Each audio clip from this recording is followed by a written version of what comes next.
महाशिवरात्रि व्रत कथा। एक बार पार्वती माँ ने भगवान शिव शंकर से पूछा, ऐसा कौन सा श्रेष्ठ तथा सरल व्रत पूजन है जिससे मृत्युलोक के प्राणी आपकी कृपा सहज ही प्राप्त कर लेते हैं। उत्तर में शिव जी ने पार्वती की शिव रात्रि के व्रत का विधान बताकर यह कथा सुनाई। एक गांव में शिकारी रहता था। पशुओं की हत्या करके वह अपने कुटुंब को पालता था।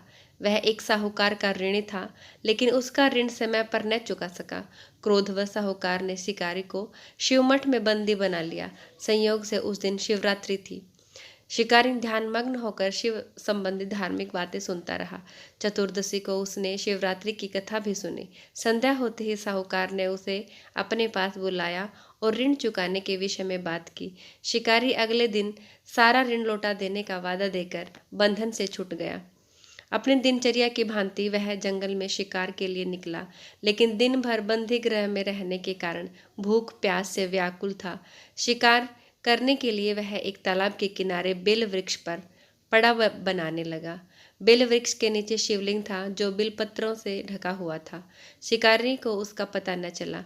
पड़ाव बनाते समय उसने जो टहनियां तोड़ी वे संयोग से शिवलिंग पर गिरी। इस प्रकार दिन भर भूखे प्यासे शिकारी का व्रत भी हो गया और शिवलिंग पर बेलपत्र भी चढ़ गए। एक पहर रात्रि बीत जाने पर एक गर्भिणी मृगी तालाब पर पानी पीने पहुंची। शिकारी ने धनुष पर तीर चढ़ाकर जो ही प्रत्यंचा खींची, मृगी बोली, मैं गर्भिणी हूँ, शीघ्र ही प्रसव करूंगी। तुम एक साथ दो जीवों की हत्या करोगे, जो ठीक नहीं है। मैं अपने बच्चे को जन्म देकर शीघ्र ही तुम्हारे सामने प्रस्तुत हो जाऊंगी, तब तुम मुझे मार लेना। शिकारी ने प्रत्यंचा ढीली कर दी और मृगी झाड़ियों में लुप्त हो गई। कुछ देर बाद एक और मृगी उधर से निकली। शिकारी की प्रसन्नता का ठिकाना न रहा। समय पाने पर उसने धनुष पर बाण चढ़ाया। तब उसे देख मृगी ने विनम्रतापूर्वक निवेदन किया, हे पार्थी, मैं थोड़ी देर पहले ही ऋतु से निर्वत हुई हूँ, कामातुर विरहिणी हूँ, अपने प्रिय की खोज में भटक रही हूँ। मैं अपने पति से मिलकर शीघ्र ही तुम्हारे पास आ जाऊंगी। शिकारी ने उसे भी जाने दिया। 2 बार शिकार को खोकर उसका माथा ठनका। वह चिंता में पड़ गया। रात्रि का आखिरी पहर बीत रहा था। तभी एक अन्य मृगी अपने बच्चों के साथ उधर से निकली। शिकारी के लिए यह एक स्वर्णिम अवसर था। उसने धनुष पर तीर चढ़ाने में देर न लगी। वह तीर छोड़ने ही वाला था कि मृगी बोली, हे पार्थी, मैं इन बच्चों के पिता के हवाले करके लौट आऊंगी, इसमें मुझे मत मार। शिकारी हंसा और बोला, सामने आए शिकार को छोड़ दूं? मैं ऐसा मूर्ख नहीं। इससे पहले मैं 2 बार शिकार खो चुका हूँ। मेरे बच्चे भूख प्यास से तड़प रहे होंगे। उत्तर में मृगी ने फिर कहा, जैसे तुम्हें अपने बच्चों की ममता सता रही है, ठीक वैसे ही मुझे भी। इसलिए सिर्फ बच्चों के नाम पर मैं थोड़ी देर के लिए जीवन दान मांग रही हूँ।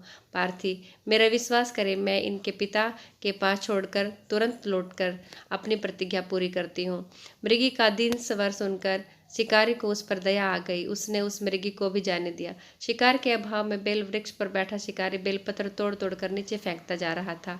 पो फटने को हुई एक हष्ट पुष्प मृग उसके सामने आया। शिकारी की इतनी प्रत्यंचा देखकर मृग विनीत स्वर में बोला, हे पार्थी भाई, यदि तुमने मुझसे पूर्व आने वाली 3 मृगियों तथा छोटे छोटे बच्चों को मार डाला है तो मुझे भी मार दो। विलंब न करो, ताकि मैं उनके वियोग में मुझे एक क्षण भी दुख न सहना पड़े। मैं मृगियों का पति हूँ। यदि तुमने उन्हें जीवन दान दिया है तो मुझे भी जीवन दान दो। मैं उनसे मिलकर तुम्हारे सामने प्रस्तुत हो जाऊंगा। मृग की बात सुनते ही शिकारी के सामने पूरी घटना चक्र घूम गया। उसने सारी कथा मृग को सुना दी। तब मृग ने कहा, मेरी तीनों पत्नियां जिस प्रकार प्रतिज्ञाबद्ध होकर गई हैं, मेरी मृत्यु से अपने धर्म का पालन नहीं कर पाएंगी। अतः जैसे तुमने उन्हें विश्वास पात्र मानकर छोड़ा है, वैसे ही मुझे भी छोड़ दो। मैं उन सब के सामने तुम्हारे शीघ्र ही उपस्थित हो जाऊंगा। उपवास, रात्रि जागरण तथा शिवलिंग पर बेलपत्र चढ़ाने से शिकारी का हिंसक हृदय निर्मल हो गया था। उसने भगवत शक्ति का वास हो गया था। धनुष और बाण उसके हाथ से सहज ही छूट गए। भगवान शिव की अनुकंपा से उसका हिंसक हृदय कारुणिक भावों से भर गया। थोड़ी देर बाद मृग सपरिवार शिकारी के समक्ष उपस्थित हो गया ताकि वह उसका शिकार कर सके, किंतु जंगली पशुओं की ऐसी सत्यता, सात्विकता एवं सामूहिक प्रेम भावना देखकर शिकारी को बड़ी गलानी हुई। उसके नेत्रों से आंसुओं की झड़ी लग गई। उस मृग परिवार को न मारकर शिकारी ने अपने कठोर हृदय को जीव हिंसा से हटा सदा के लिए कोमल और दयालु बना लिया। देवलोक में समस्त देव समाज भी इस घटना को देख रहा था। घटना की परिणति होते ही देवी देवताओं ने पुष्प वर्षा की। तब शिकारी सामरिक परिवार मोक्ष को प्राप्त हुए। आपको वो व्रत कथा कैसी लगी कमेंट करके जरूर बताएं और हमारे चैनल को सब्सक्राइब कर लें। जय महाकाल।